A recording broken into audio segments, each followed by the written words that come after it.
Hello YouTube, I'm Sophie. Welcome to my kitchen. Today I have a very special guest, Nigel. I am not a YouTuber, not a chef, not a baker, but I'm a fan and a friend. Nigel and I have been friends since high school. As you mentioned the other night, more than half of our lives. Today we're making something very exciting. We're making cardamom buns, Swedish cardamom buns. I've never had those. Did you try them for the first time when you were visiting? I had them before, but yeah, last year went on an intensive research trip to Stockholm. Only to try baked goods? Only to try baked goods. Yeah. I don't know how to bake, and so I'm mostly just going to be asking questions, so you don't have to. I'm seeing that as my role today. Asking the questions so the people at home, there's going to be no comments on this video, which maybe Sophie doesn't want, but... We need the engagement. Yeah. I think so far I've been more of a hindrance to the video than anything in terms of cooking. I've been a problem. Diva talent over here. My girlfriend and I have a pop-up cafe here in Montreal called Pansy Cafe, where we do specialty coffees and baked goods, and cardamom buns are our staple. It's something that we always have, so I thought it'd be fun to do a video to show you how we make those. And it's also lilac season right now, which is very fleeting, and they're a very beautiful edible plant. And so I thought, what about a lilac cardamom bun? And that's actually also what's in our drinks here, the Lilac Sours, which are very delicious. If you stick around to the end of the video, we actually have a recipe for how we made these cocktails too. A bonus content. Wow, you're so good at this. If it's not lilac season where you are, you can totally omit that part. If it is, But forage them for free. From your neighbor's garden. Like we have. Yes. All week. Look at this gorgeous bouquet. For the cardamom buns, there are three main components. There's the dough, then there's a filling, a butter, sugar, cardamom filling, and there's the lilac syrup and lilac sugar that we're gonna brush on top once they come out of the oven. First step. Are we injecting the filling? No. The syringe. Yeah, The brine I syringe. see you doing a syringe. But you meant like a cream filling that we're injecting in. Yeah, so sorry, my mind. You're stuck on the I've been injecting brine into different things at work with a syringe. So we should also talk about cardamom. They're these green little pods, and inside them are the seeds. You open up the cardamom pod, and then the seeds are in here, and then this is what we crush. Whoa. And you can only buy it in the pods? No, I bought just the seeds that are already hulled. I won't make you do that. I would. Crush them in a mortar and pestle. You could do it in a spice grinder or something, but this brings out more flavor. Releases the essential oils. You'll need 2.5, 3 tablespoons for the recipe. I'm gonna eyeball it, but you'll wanna grind that at the beginning. Would you like to? That's my job. Yeah. So for the dough, I like to leave the butter out overnight so that it's already softened. It's just a lot easier to work with. In the recipe, we're also using fresh yeast versus like dry instant yeast. You'll need a stand mixer. You could technically do it by hand for sure, but it would be a lot of kneading. So that's for you to decide. And then you can really like... Oh. Yeah, we don't want to be giving the viewers a bad example. And then you can kind of like brush it on the sides. So it doesn't need to be super fine. You still want to have like some bigger pieces. You don't want it to be as powdery as like a powdered cinnamon or something. You can buy it powdered, but it just doesn't taste as good. Yeah. Okay, so we have our ground cardamom. Thank you so much for doing the hard work there. We're gonna make the dough in the stand mixer. So the first thing we're gonna do is bring the milk and the butter to body temperature, which I think is like, let me check my notes here, 37 degrees Celsius or like 98 degrees Fahrenheit. So if you don't have a thermometer, you can just put your finger in it to see where the temperature. Oh, interesting. But we're gonna heat it on the stove and melt the butter into the milk. I have 250 mils of milk and 75 grams of butter. I'm using unsalted butter. Let's whack that on. You want to put this on like a medium-low heat and keep an eye on it because the milk will come to temperature before the butter is fully melted. Wait, what are you keeping an eye on? The milk is gonna get to the temperature we want before the butter is fully melted. But that's okay because you can still mix it in. It's okay, but we can't have it be too hot when we incorporate it in with the yeast because then it'll kill the yeast. Okay. So you just want the milk to be at the temperature that you want, then you shut off the heat and mix it a bit and the butter will melt. Got it. Okay. And I've like messed up before and made it way too hot, but then it's just waiting. Yeah. So we'll let that do its thing and we'll temp it in a moment. What's the last thing that you baked? I got really into making tahini white chocolate chip cookies. They're really easy and delicious. And then I also like to just get a classic chocolate chip recipe and then add things to that. So like often mini eggs will get thrown in. Mini eggs? Yeah, but crushed, like in a mortar and pestle. You're crushing mini eggs in a mortar and pestle? I take like a bowl and put them in a bag and like crush them on the counter. Okay. Where are you getting your mini eggs off season? Well, they're cheaper off season. All chocolate's the same when it's in a cookie. That's not true. Okay, so classic example here, the milk's too hot. That's what happens when you're yapping. So I'm turning it off. The butter is melting, but if you see I put my thermometer in it and it's at 165, it's supposed to be at 98. And if you were to put your finger in it, it's like, yeah, hotter than body temperature. So all we gotta do is take it off the heat and we'll just let it chill. The butter's gonna fully melt and we'll just have to wait a bit. Milk and butter. What are they at? 98, that's perfect. Put your finger in, it kind of feels like nothing. Feels like I'm touching my arm. It is you are it. In this, it's the right temperature to dissolve the yeast. So this is fresh yeast, which honestly is kind of annoying to find. It's also stinky. Beer vibe, you know? It's like the smell of an old bar. Yeah. Yeah. With like carpets. Just lightly let that dissolve in there. And then we're gonna add the rest of our dough ingredients. I noticed that when you were pouring the flour, you didn't use a sieve. What's the pro and con there? Well, it depends what you're making. So like this, we could sieve it, but it's not really gonna make a difference because it's going into the stand mixer with the dough hook and we're gonna beat it in there for like over 15 minutes. Right, so it doesn't matter. So that there will be no clumps. That's more if it's like a delicate recipe where you're making like a cake where you're just folding the batter and you're not like giving it a really good mix. And so clumps could exist in there. Right, okay. Yeah. Really from the perspective of wanting to feel like a professional, I usually do sieve it just because it makes me feel good. Totally. You know, when I'm making cookies, but... Yeah, we're gonna add our 400 grams of flour, 45 grams of sugar, half a teaspoon of salt, and the star of the show, the cardamom, a tablespoon. Do you wanna do that? Yeah.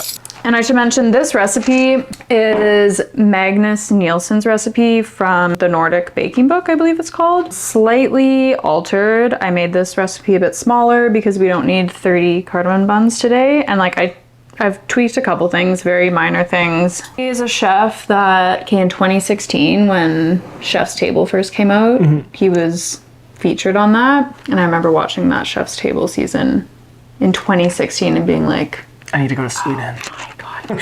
Not even. I was just like, I want to have a restaurant like that someday. I don't know if that's still what I want, but cool. They have a new season out that just came out. But yeah, this was like almost 10 years ago. Yeah. I was so inspired by that series. Anyways, this is the dough into the stand mixer, dough hook. Start it on a low setting, and then once it comes together as a dough, you can put it up to medium. You want to keep mixing it until you can perform the window pane test, which we'll do in a bit. We have to plug it in. Okay, so at this point, I'm gonna turn her up. The dough has honestly been mixing for almost 30 minutes. Oh, it's kind of wrong. We've had a couple of our lilac cocktails. So we're trying to develop enough gluten to be able to perform the window pane test, which I'll show you how to do. I'm just gonna wet my hands and grab a piece of dough. And then you wanna stretch it into like a window pane so you can like see through it. I thought we were throwing it against the window. That's not what the window. Cool. It does look like a window pane. How do you get your hands wet? It just allows you to move, flick over the dough. So now the dough's ready. We're just gonna put it in the fridge to relax for maybe like half an hour while we make the filling and do the lilac syrup. We're not relaxing. I have friends. When we put her in the fridge to relax, you want to form it into an even rectangle so that when we go to roll it out, it's less annoying to shape, essentially. We're gonna wrap it in plastic, or if you have like wax paper, you can do that. What's it for? It's so that it's not exposed to air, because if it's exposed to air, it'll just get like dry, like a dry skin. Yeah. You know? And we don't want that. The dough's gonna relax. We're not. I know that you're here on a holiday, but guess what? What's next, Soph? Filling is butter, cardamom, sugar, This is cardamom. and bard. Two doses of cardamom. The filling is butter, sugar, cardamom, and a bit of salt. Okay. Then the That's easy. topping is brushed with lilac syrup and lilac cardamom sugar. I made this lilac sugar last week, so it's just lilac flowers and sugar. That's it. And I've left it at room temperature, and every day I shake it. For how many days? A week. Yeah. So usually it takes about a week. You could let it go a bit longer. Sniff test. The moisture of the flowers has gone into the sugar at this point, and now the flowers are brown. So you want to discard the flowers. How? I didn't fully think this through, to be honest. Are we picking all of the lilacs out of here? No. I want to try a piece of the sugar from in here. It tastes more like lilac than it smells. We're going to dry out the sugar in the oven a little bit. If you aren't making lilac cardamom buns, then you would just mix sugar with ground cardamom. So that is the final topping. This is the filling. This is soft butter. We're going to soften it even more and add the sugar and the cardamom and the salt. So we need a wooden spoonie. And here, Nigel, I'll get you to do this. Sure. You're essentially just softening it even more until it's a spreadable consistency. Just kind of do this. Now that it's softened like this, I'm going to add the other ingredients, and you're going to mix it together. For the filling, we have 150 grams of softened butter, 90 grams of sugar, half a teaspoon, 3 grams of salt, and about half a tablespoon of ground cardamom. I don't know where the measuring spoons have gone, so I'm just going to eyeball it. Mix that up, and we'll see what it looks like. I love they're always burping in your videos. I think I can't be on your channel without a burp. I only burped in one video. I always cut them out. I guess you just send me the outtakes. Looking great. Great texture. I feel like I want it to be more cardamom forward, so I'm going to add more cardamom. Maybe it's like a full tablespoon in there. It's going to look like that. Like really smooth. Everything's well distributed. And depending on how cardamom-y you want it, you could even go a little bit more. I might go a touch more. So we've made our filling. Excellent job with the filling. Thank you. The lilac sugar is drying out in the oven. The dough has been chilling in the fridge for about 30 minutes, so we're going to pull that out. Oh, and you can just tell the yeast is active because she's puffing up. I love this type of dough. It's like pushing back. Yeah. Like a lot. Corners are starting to feel a bit hard, which you don't want. You want it to just be like relaxed and cool, but not cold and hard. Just going to dust the counter with some flour. Absolutely beautiful. So dust the top a little bit. Put a bit of flour on my rolling pin. As we're rolling, you always want to start in the middle of the dough and roll out in all directions. And you want to make sure as we're doing it, you're going to be pulling the corners, and you're always going to be checking that your dough isn't sticking to the table. So if it is, you can add some flour because you want it to move freely. And without being so picky about it, you do want to make sure that it's as even as possible, which like it's never going to be perfect, and that's totally fine. My favorite thing about this right now is that you keep alluding to where the filling is going, because the viewer will obviously know what they're going to look like, but I actually don't know what we're making. Wait, So it's all going to be a surprise to me. Like I haven't seen the final product. you haven't? No, I don't know what we're doing. mean? You just told me about You don't know what cardamom they look buns. No, I don't know. Really? No, I'm just along for the ride. Like I'm You haven't seen Pansy Cafe's cardamom buns? okay. I mean, yes. Okay, I know which ones you're talking about. Okay. But I haven't looked at them like being like, oh, I'm about to make that. You know what I mean? So Okay. I'm just gonna flip it over. Do you want to roll it out? yeah. It doesn't need to get too much thinner, but like you kind of want to run your hands along it periodically to see where you have a thicker spot or thinner spot. It's thicker over here, so you Yeah, I can see it. So that way, or no, not that way.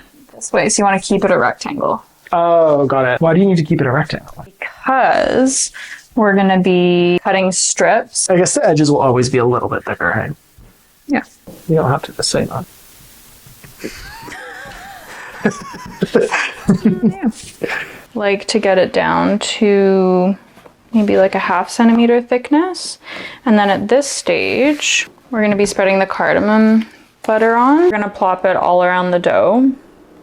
And you just wanna spread it on evenly. You wanna get it into all the corners and up to the edge because we want cardamom butter everywhere. That's the spot over there. Right here too. So now that the filling is evenly spread along all parts of the dough, you're gonna fold this third over the middle and this third over that. So they're overlapping in the middle? Confidence, you're gonna take the top third, give it a light press to make sure that it's sticking. And you bring these corners right up there. I'm gonna put a bit more flour down. And then I'm gonna rotate. You don't have to rotate it, I just have a crease in my table here, so I don't really wanna roll it into that. And now we're gonna roll them out. So, again, keeping a rectangle. You want to be careful when you're rolling this way because this is a closed seam, and if you push too hard, it's going to rip. So you want to roll it out to roughly the same size and like a 1/2 centimeter thick. And then I do need some more flour here. Sometimes butter comes out the end, and so it makes it stick a little bit more. So she's rolled out. If you have a pizza cutter, that's really helpful. Otherwise, you can use a knife. And I'm gonna cut them 1 inch wide. That's so small. They expand a lot. They expand. You can also use a ruler to make it more precise, but... That feels nice.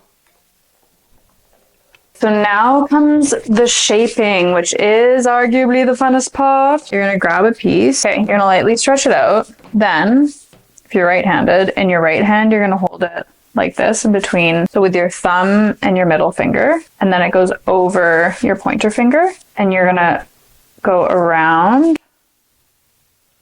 twice. Okay, and then when you get to like the where your palm is, like the inside of your hand, you go up and over and tuck in. And that's your bun. No. So like that, and once you get here, you go like this over the whole thing. Over the whole bun, and then okay, and you go around to the back. Yeah. I saw these in Soph's freezer earlier, and I thought they were fresh pasta, like rolled. Yeah. Once you do this step, you can totally put them in the freezer and then bake them off in a week or two. If you're putting them in the freezer, you don't have to worry about how close they are together. You can pile them like this, and then once they're frozen solid, you can move them to a container with a lid. I'm really not getting that. Yeah, it's confusing. Okay, come beside me. Sure. Over. Once. Over twice. Okay, but your fingers are doing something weird. You're like, wait, what's going on? Okay, we're gonna start over. You're doing this.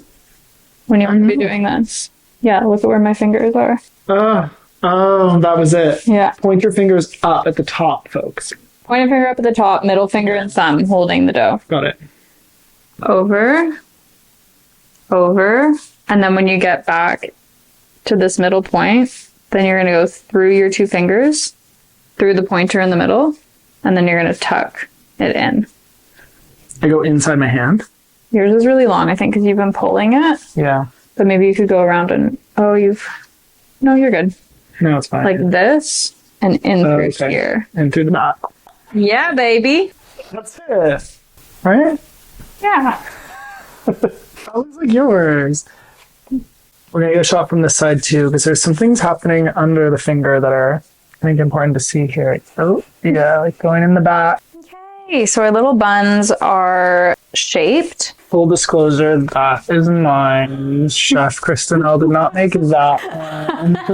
Also, this one here. This is my favorite one. Ignore this plate entirely. Actually, this was the Pantaloon method. This is the Pantaloon method. This dish fully. We didn't press record for the Pantaloon method, so you can Google the Pantaloon method. You can see the laminated layers of dough and butter. So proofing just means that we're going to let our dough rise before we bake it. So with yeast-based doughs, they need time to ferment and to release carbon dioxide gas, which gives the dough its airy and fluffy texture. So we need to let these slowly rise in a warm and humid environment. We're gonna add a little bit of hydration because it helps with proofing. So I'm gonna spray these from high up just a little bit to get some moisture in there. And then we're gonna lightly cover them with plastic wrap. You don't wanna pull it tight because if you pull it tight, that's gonna inhibit how much they can expand. So just lightly. Just draped across. Yeah, so it really depends on your kitchen temperature and how humid it is in the room for how long these are going to take to rise, but it's anywhere between 30 minutes and half an hour. Or sorry, those are the same thing. 30 minutes 30 minutes and 3 hours. This is going to look like a home video, like from your childhood. It looks like a toddler is filming here. There's some butter on the counter here. While those are proofing, we're gonna make the lilac cardamom sugar. So we're gonna sprinkle on the bunsies. Lilac sugar has been in the oven for probably like 40 minutes on 200 Fahrenheit. I'll do it until it's dry. And then comes the process of taking the brown flours out. I'm really looking forward to that. Yeah, that's just gonna be a strictly Nigel job. But I'm gonna try and pass it through this strainer and see if I can catch the flowers and just let the sugar through. Don't know if it's gonna work, but we're gonna try. We're gonna try.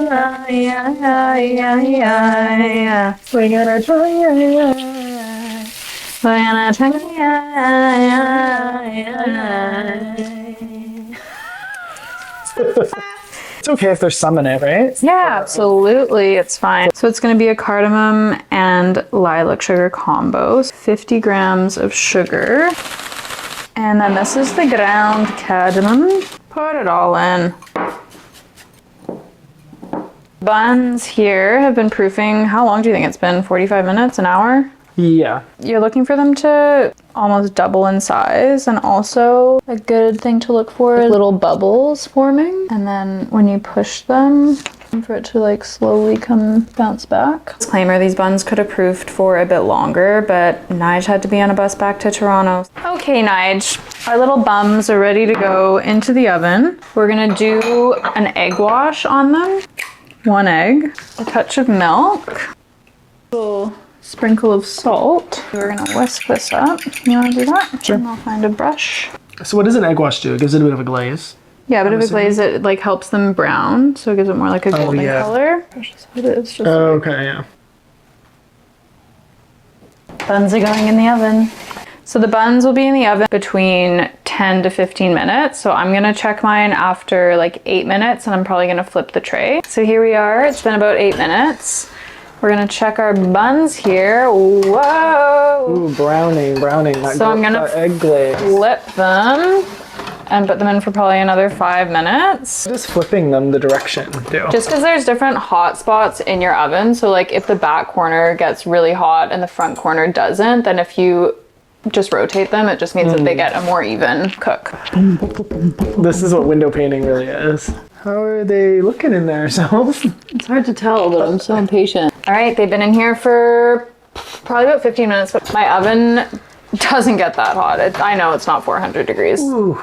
But look at these gorgeous smell buns. amazing. Oh yeah, honey. So you want them to be golden, but not too brown. So now while they're still hot, this is our lilac syrup.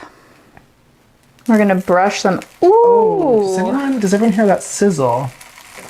My mic close. Get the mic close to there. Oh yeah. And so glazing them will obviously add some flavor, some lilac flavor, a little bit of extra sugar, but it'll also make them shiny and it'll improve their shelf life, retain their delightful texture. So now that these are brushed, we have our lilac cardamom sugar, and we're just gonna, whoa. It doesn't get much better than that. I don't think In terms so. of aesthetics here. The smell of the lilac and the cardamom just like emanating off of these. I like to get it in all of the creases, even though I know it doesn't really matter. It just feels good. Like I'm imagining like a little flavor pocket. Work here. Our outcasts, when I watch videos of them doing it in Sweden, they like grab a bunch like this and they go, done. Is this the first bite? It's Do been this hours of waiting for this moment. I'm so excited. I want one that's like thick. Cheers, honey. Cheers. Oh wow. Imagine it dipped in a latte. Well, they really are kind of like a cinnamon roll too. It's opening. You like it? It was worth the wait. It's all caramelized on the bottom. Whoa. Sweet and crispy. Fluffy. Sweet and fluffy and crispy. One thing to note as well is that even if you make one that looks really ugly in the pan, once you put the sugar and the syrup on top, you can't tell. It's true. The lilac doesn't come through super strong, but cardamom is really overpowering. It's more cardamom, but yeah. Lilac is hard to capture sometimes, but you do get the floral essence, and it's there. It's for sure there. It's also more about the magic of harvesting, foraging, making the syrups. Feel like a little fairy. Now time for the cocktail recipe. Oh yeah.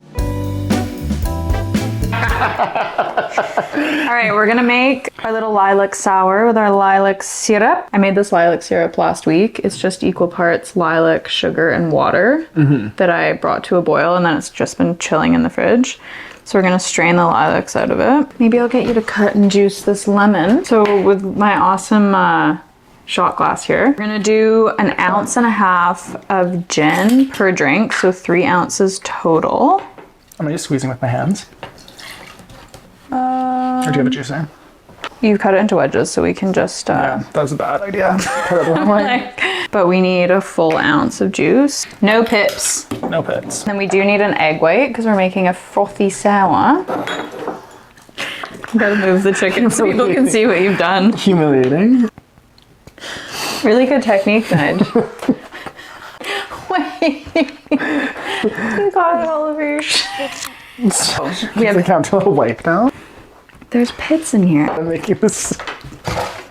1 ounce of lemon juice. Full ounce of lilac syrup.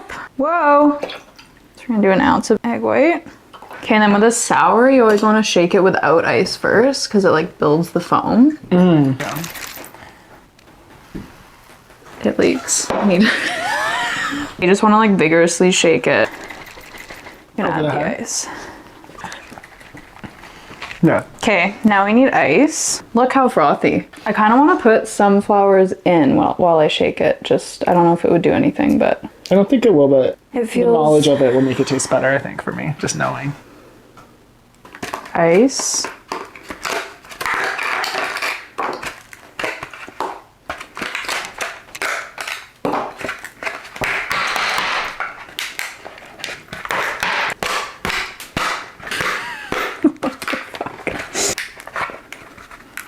You got them? Yeah.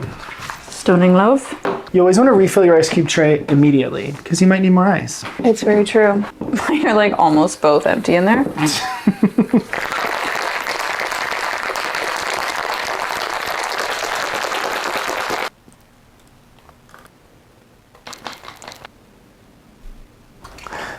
Cheers. Cheers. It's so yummy. You're my first guest. I know, it's been an honor to be the first guest. I've been waiting my whole life for this. Or at least it's a lot of work. Like seeing behind the scenes, it's a lot. Tech, mostly tech. Not only is Soph like a chef, she's also a technician at this point. You're a producer. Like and comment below. Like and subscribe. Make these buns. Come to my next pop-up in Montreal. Yeah, I won't be there. Thanks for watching. I had a great time in Soph's kitchen today. I hope you did too. This is gonna be a nightmare to edit. Go jumping around everywhere. Okay, we have to do a better outro. Okay, yeah. We're low energy right now. We are. Okay, let's... We have to turn this light off. Yeah, okay. We gotta get into it. And the memory card's full. What?